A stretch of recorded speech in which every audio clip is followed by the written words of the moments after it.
पाकिस्तान तहरीक इंसाफ की वफाक में हुकूमत को बने 3 साल मुकम्मल हो गए हैं और अब अमली तौर पर वजीर आजम इमरान खान की हुकूमत के पास मंशूर में किए गए वादे पूरे करने, अपनी कारकर्दगी दिखाने और इदारों में इस्लाहात के लिए सिर्फ 1 साल का अरसा बाकी रह गया है, जिसके बाद हुकूमत के 5वें साल में मुल्क एक बार फिर अगले इलेक्शन की तैयारियों में मसरूफ हो जाएगा। इन 3 सालों के दौरान पाकिस्तान तहरीक इंसाफ ने अपने मंशूर पर कितना अमल किया, पाकिस्तान को नया पाकिस्तान बनाने का सफर कहां तक पहुंचा, एफबीआर, नैब, पुलिस, अदालती निजाम, एनर्जी सेक्टर, सरकारी इदारों और ब्यूरोक्रेसी समेत दीगर रियासती इदारों में इस्लाहात और वादे किस हद तक पूरे हुए,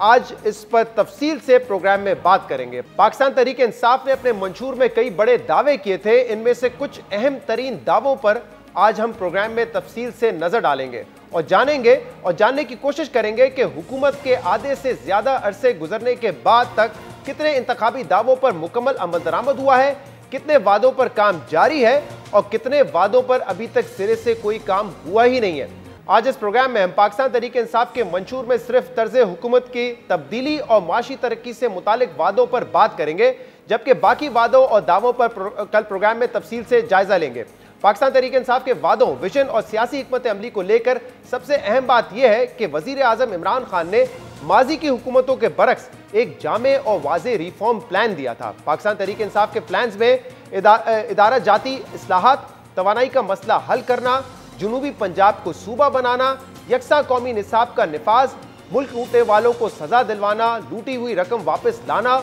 और मुल्क में नया बल्दियाती निज़ाम लाना, ये तमाम इशूज पाकिस्तान तहरीक इंसाफ ने प्रायोरिटी में रखे थे, ये उनकी तरजीहात में से थे। मगर मसला यह है कि एक ही वक्त में कई कामों पर हाथ डालने और वाज़ेह तरजीहात ना होने की वजह से पाकिस्तान तहरीक इंसाफ अब तक अपने अक्सर अहम वादों में से किसी एक पर भी मुकम्मल अमल दरामद नहीं कर सकी है। कई वादों पर 3 सालों के बाद भी काम जारी है, तो कुछ वादों पर अभी तक काम शुरू ही नहीं हो सका है। अब तफसील से पाकिस्तान तहरीक इंसाफ के कुछ अहम तरीन वादों का एक एक करके जायजा लेते हैं। पाकिस्तान तहरीक इंसाफ ने अपने मंशूर में सबसे पहला यह वादा किया था कि हुकूमत नैब को मुकम्मल खुद मुख्तार बनाएगी, उसकी सलाहियत बढ़ाने के लिए काम किया जाएगा, नैब कानून में तब्दीली करेगी और बगैर किसी सियासी जानिबदारी के तमाम करप्शन स्कैंडल्स की तहकीकात करेगी। मगर ये दावे और वादे एक तरफ, पाकिस्तान तहरीक इंसाफ के दौर में करप्शन के तासुर में तो मजीद इजाफा हो गया है। ट्रांसपेरेंसी इंटरनेशनल की करप्शन परसेप्शन इंडेक्स के मुताबिक पिछले 3 साल में पाकिस्तान की जो रैंकिंग है वो 7 दर्जे तनज़ुली का शिकार हुई है। 2018 में पाकिस्तान का 117वां नंबर था, मगर आज करप्शन परसेप्शन इंडेक्स में पाकिस्तान का नंबर 124वां हो चुका है। हुकूमत ने नैब के कानून में तब्दीली के लिए ऑर्डिनेंस तो जारी किए, मगर पार्लियामेंट से अब तक ना ही कोई कानून साजी हो सकी है, ना ही ऑपोजिशन को एतमाद में लिया जा सका है, बल्कि हुकूमती वुज़रा खुद नैब के कानून पर तनकीद करते रहे हैं और ये कहते रहे कि नैब कवानीन हुकूमती कामों में रुकावट बनती रही है।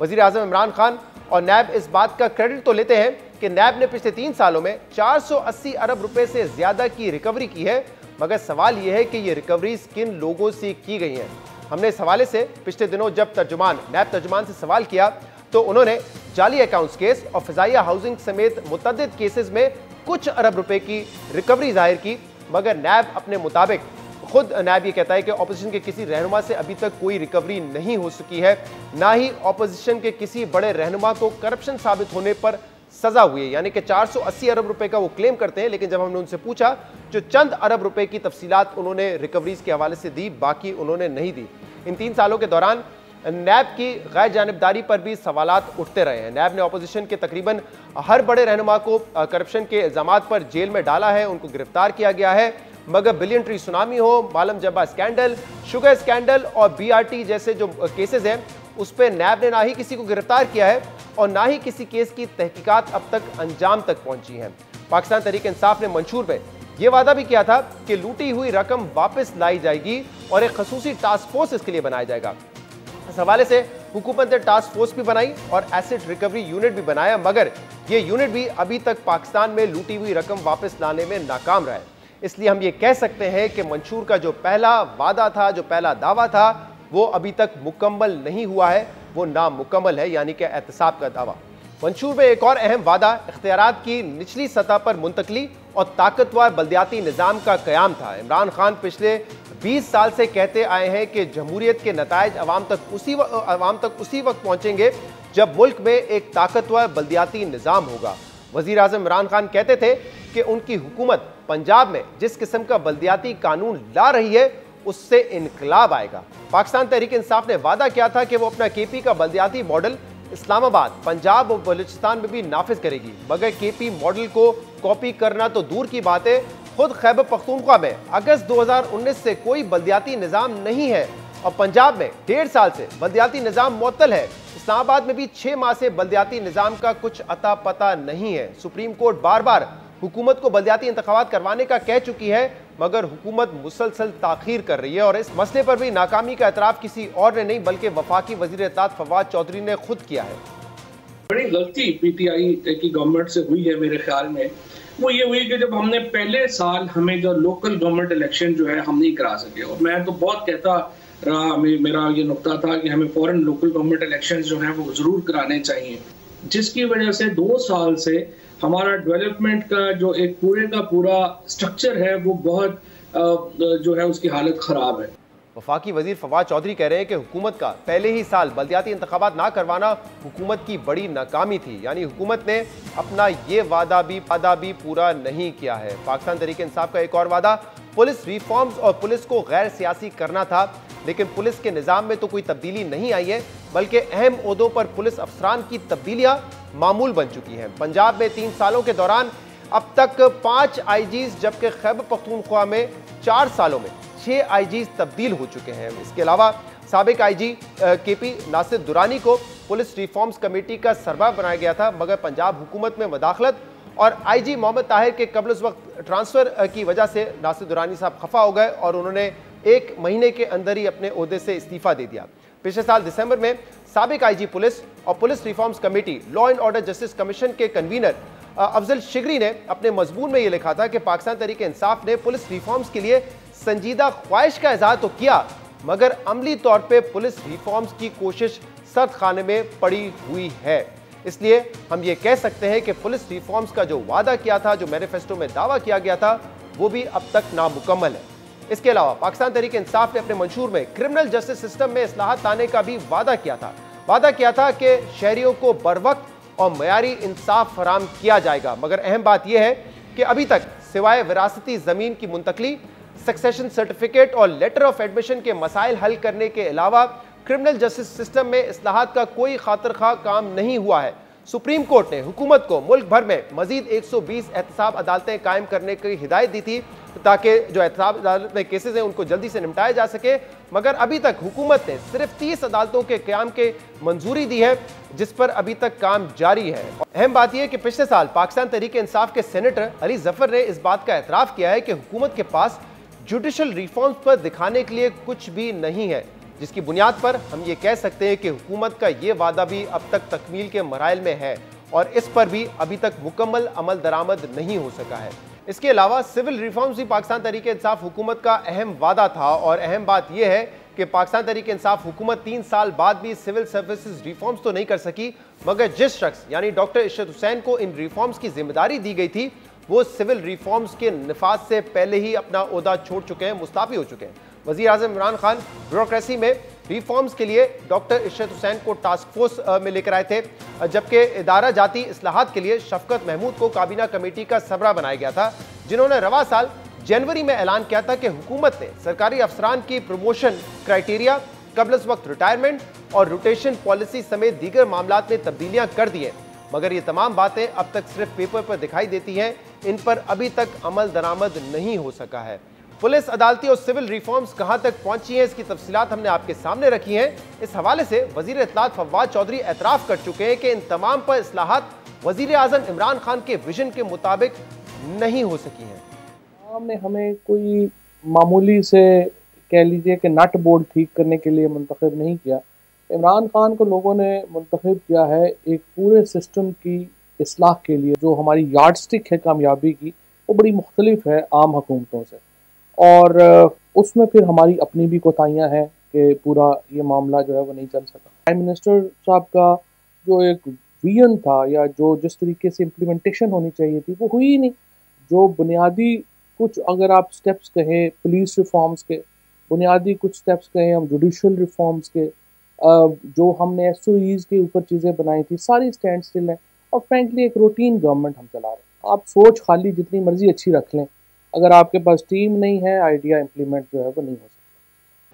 वफाकी वजीर फवाद चौधरी एतराफ़ कर रहे हैं कि अवाम ने हमें नट बोल्ट ठीक करने के लिए नहीं मुंतखब किया था, बल्कि रिफॉर्म्स के लिए मुंतखब किया था, लेकिन हम इसमें नाकाम रहे हैं। और पाकिस्तान तहरीक इंसाफ की हुकूमत एक रूटीन हुकूमत की तरह काम कर रही है। पाकिस्तान तहरीक इंसाफ के मंशूर में आज़ादी सहाफ़त को यकीनी बनाने का वादा भी किया गया था, मगर ये वादा पूरा होता नजर नहीं आ रहा, बल्कि आज़ादी सहाफ़त के लिए हालात मजीद बिगड़ते जा रहे हैं। पाकिस्तान तहरीक इंसाफ के 3 साला दौर में अब तक इस्लामाबाद में सहाफ़ियों पर दिन दहाड़े हमले हो चुके हैं। सहाफ़ियों को अगवा किया गया है, सहाफ़ियों के घर में घुसकर उनको ज़दोगोब किया गया है। और हैरत की बात यह है कि इन सब वाक़यात की वीडियोज़ मौजूद हैं और इन वाक़यात को पेश आए हुए महीनों गुजर चुके हैं, मगर अभी तक किसी एक वाक़े के मुलजिम को गिरफ्तार नहीं किया गया है। सहाफ़ियों के लिए बढ़ते इन्हीं खतरात की वजह से पाकिस्तान 3 सालों में प्रेस फ्रीडम इंडेक्स में मजीद 6 पॉइंट्स नीचे गया है। हमारा रैंक 139 से अब गिर के 145 तक आ चुका है, मगर इसके बावजूद वजीर आज़म इमरान खान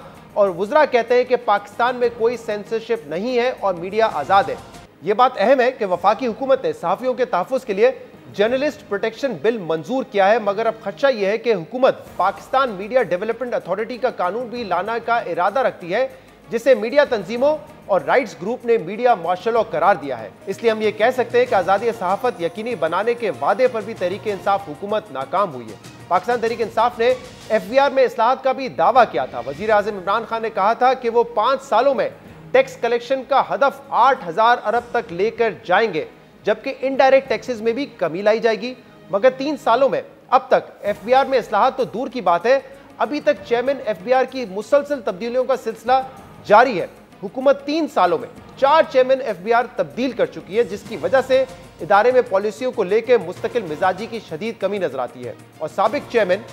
FBR शब्बत ज़ैदी ये कह चुके हैं कि जिस शख्स को आप ओहदे पर लगाएं उसे काम भी करने दें। इस डिलीवरी के होने के लिए इमरान खान की जो पार्टी है वो उन जो साहब आए हुए हैं उनको काम करने दें और उनकी राह में रुकावटें नहीं अटकाएं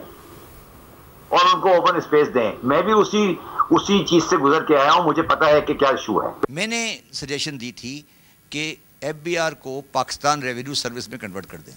मगर आपके लोगों ने मुझसे डिसएग्री किया, ठीक है। और आपके सरपरस्त थे अरबाब शहजाद और इरशाद हुसैन साहब, वो ब्यूरोक्रेट थे, उन्होंने मेरी बात नहीं मानी, मैं छोड़ के आ गया। शब्बत ज़ैदी जो FBR चेयरमैन थे वो कह रहे थे कि मुझे टास्क दिया गया था रिफॉर्म्स का, लेकिन जब मैं रिफॉर्म्स करने गया तो कभी हुकूमती ओहदेदार रुकावट बने और कभी जो टैक्स नाफिज करना चाहता था वो हो नहीं सके। इसके अलावा वज़ीर आज़म का दावा था कि 8,000 अरब रुपये टैक्स इकट्ठा किया जाएगा 5 सालों में, मगर 3 सालों में हुकूमत टैक्स कलेक्शन में सिर्फ 900 अरब रुपये तक का इजाफा कर चुकी है। इसलिए 8,000 दूर लगता है और बहुत मुश्किल लगता है। पाकिस्तान तहरीक इंसाफ का यह भी दावा था कि इनडायरेक्ट टैक्सेस में कमी लाई जाएगी, मगर हकीकत यह है कि पाकिस्तान तहरीक इंसाफ की हुकूमत में इनडायरेक्ट टैक्सेस की जो शरह है वो 60% 60% से बढ़कर 64% तक चली गई है। यानी कि डायरेक्ट टैक्सेस की शरह कम हो रही है, इनडायरेक्ट टैक्सेस की शरह में इजाफा हो रहा है। और वजीर आजम इमरान खान माजी में ये कहते रहे कि जब इनडायरेक्ट टैक्स बढ़ता है तो आम आदमी पे इसका सबसे ज्यादा असर आता है। साबिक चेयरमैन FBR शब्बत ज़ैदी ने इस नाकामी का भी एतराफ़ करते हुए कहा था कि पाकिस्तान तहरीक इंसाफ की हुकूमत टैक्स रिफॉर्म्स लाने में नाकामी नहीं हुई है, बल्कि हम रिवर्स डायरेक्शन में चल रहे हैं। हमारी बदकिस्मती है कि हम टैक्स के अंदर पिछले 2 साल में और उससे पहले भी कोई बुनियादी रिफॉर्म नहीं ला सके, और बल्कि हम अगर आप इसको गौर करें तो हम इसमें रिवर्स डायरेक्शन में जा रहे हैं। हमारी reliance on import and reliance on withholding बढ़ती जा रही है और इसका तमाम इफेक्ट गरीब और आम आदमी पड़ रहा है, क्योंकि वो सारा टैक्स ऑन पास ऑन हो रहा है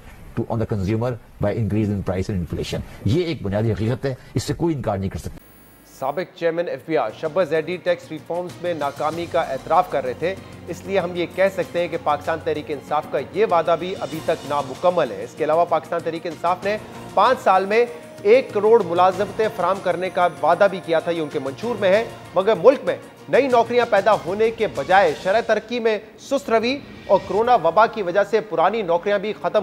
होती जा रही हैं। माहिर मईशत डॉक्टर हफीज पाशा की स्टडी के मुताबिक इस वक्त मुल्क में पाकिस्तान की तारीख में सबसे ज्यादा 85 लाख लोग बेरोजगार हैं, जबकि 38% लोग गुर्बत की लकीर से नीचे जा चुके हैं। इसलिए हम ये कह सकते हैं कि हुकूमत का 1 करोड़ नौकरियां पैदा करने का वादा भी ताहाल नामुकम्मल है। पाकिस्तान तहरीक इंसाफ ने पाकिस्तान को बिजनेस फ्रेंडली मुल्क बनाने का वादा भी किया था और कहा था कि पाकिस्तान को वर्ल्ड बैंक की ईज ऑफ डूइंग बिजनेस की रेटिंग्स में टॉप 100 में लाया जाएगा। अहम बात यह है कि पाकिस्तान तहरीक इंसाफ हुकूमत अपने इस वादे पर काफी हद तक कामयाब हो चुकी है, क्योंकि पाकिस्तान तहरीक इंसाफ हुकूमत से पहले पाकिस्तान की जो रैंकिंग है वो 136वें नंबर पर थी, मगर अब पाकिस्तान इंप्रूव करके ease of doing business list में 108 नंबर पर आ चुका है। मगर अभी भी मुल्क को इस हवाले से कई चैलेंजेस का सामना है। एफबीआर और दीगर महकमों की तरह बोर्ड ऑफ इन्वेस्टमेंट के सबरान की भी तब्दीली मामूल का अमल रही है और अब तक बोर्ड ऑफ इन्वेस्टमेंट के 3 सबरा अपना ओहदा छोड़ चुके हैं। पॉलिसियों में अदम तसलसल और कैपेसिटी इश्यूज की वजह से पिछले साल फॉरेन डायरेक्ट इन्वेस्टमेंट में 35% की कमी आई है और कुछ दिन पहले साबिक चेयरमैन बोर्ड ऑफ इन्वेस्टमेंट हारून शरीफ ने कहा है कि पाकिस्तान से मौजूदा सरमायाकार भी वापस जा रहे हैं। एग्जिस्टिंग इन्वेस्टर जा रहा है, ये एक बहुत सीरियस चीज़ है। हमें इसको बिल्कुल क्लियरली एनालाइज करना चाहिए कि हम उनके मसाइल क्यों नहीं हल कर पाए। जब मैं 1 साल रहा तकरीबन, तो उसमें मेरे 4 फेडरल सेक्रेटरी तब्दील किए गए। फिर जो वहाँ पर ज़्यादातर स्टाफ है वो सारा एस्टेब्लिशमेंट डिवीजन के थ्रू आता है। हमें लोग वो चाहिए जो इन्वेस्टर की ज़बान बोले। हमें कुछ इदारा जाती स्ट्रक्चरल तब्दीलियाँ करनी है, वरना आप इसी स्ट्रक्चर में किसी को भी बिठा देंगे तो वो डिलीवर नहीं कर पाएगा। बोर्ड ऑफ इन्वेस्टमेंट के साबिक चेयरमैन हारून शरीफ पाकिस्तान में बैरूनी सरमायाकारी या कारोबार को जिन चैलेंजेस का सामना है उसका इजहार कर रहे थे, मगर ईज ऑफ डूइंग बिजनेस की रैंकिंग में बेहतरी की बुनियाद पर हम ये कह सकते हैं कि हुकूमत ने इस वादे पर काफी हद तक काम मुकम्मल कर लिया है, मगर कुछ रुकावटें अभी बाकी हैं। इसके अलावा मंशूर में यह वादा भी किया गया था कि हुकूमत मुल्क में 50 लाख घरों की तामीर के लिए फैसिलिटेटर का किरदार अदा करेगी और ऐसी पॉलिसी फ्रेमवर्क तैयार करेगी जिसकी मदद से 50 लाख सस्ते घर बनाए जा सकेंगे। अहम बात यह है कि ये वो शोबा है जिस पर वजीर आज़म इमरान खान का सबसे ज्यादा फोकस रहा है। हुकूमत ने इस वादे की तकमील के लिए नई पॉलिसियां बनाई। शहरियों को 3 से 9% की शरह पर सस्ते कर्जे फराम किए गए। निजी बैंकों को 5% रकम नया पाकिस्तान हाउसिंग स्कीम के लिए मुख्तस करने की हिदायत की गई। तामीराती सेक्टर को टैक्स छूट और मराद दी गई और इसके अलावा फोकलोजर लॉ में जो मौजूद रुकावटें थी उनको दूर किया गया, जबकि तामीराती सेक्टर में सरमायाकारी के लिए 2 साल तक एमनेस्टी का ऐलान भी किया गया। नया पाकिस्तान हाउसिंग स्कीम के तहत निजी बैंक शहरियों को 330 अरब रुपए तक के कर्ज देंगी, जिसमें से तकरीबन 40 अरब रुपए का कर्ज दिया जा चुका है, जिसकी वजह से तामीराती सेक्टर में काफी हद तक बूम देखा गया है और पिछले साल